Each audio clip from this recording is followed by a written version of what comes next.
ձեր կարծիքով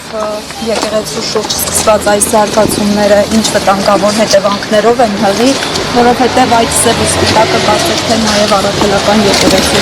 մեջ ծիծաղեցին իշխանությունները։ Եկես ռեժիմի ներկայացուցիչները չունեն ոչ սրբություն, ոչ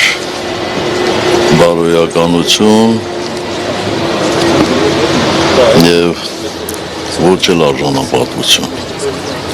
Եկեղեցու դեմ կարող է արշավ ձեռնարկել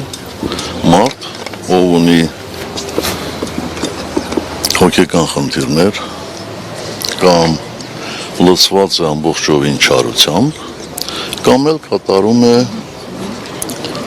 թշնամու հանձնարարությունները։ Ինչ վերաբերում է Վեհապար Հայրապետին, ապա ես վստահ եմ, որ նա հաստատակամ է և ցանկացած պարագաներում բարեխղճորեն կատարելու է իր ազգային և եկեղեցական ծառայությունները,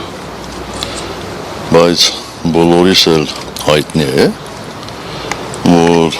եկեղեցու դեմ հալածանքները միայն ու միայն ուժեղացնում են եկեղեցուն, այնպես որ համբերությամբ սպասենք։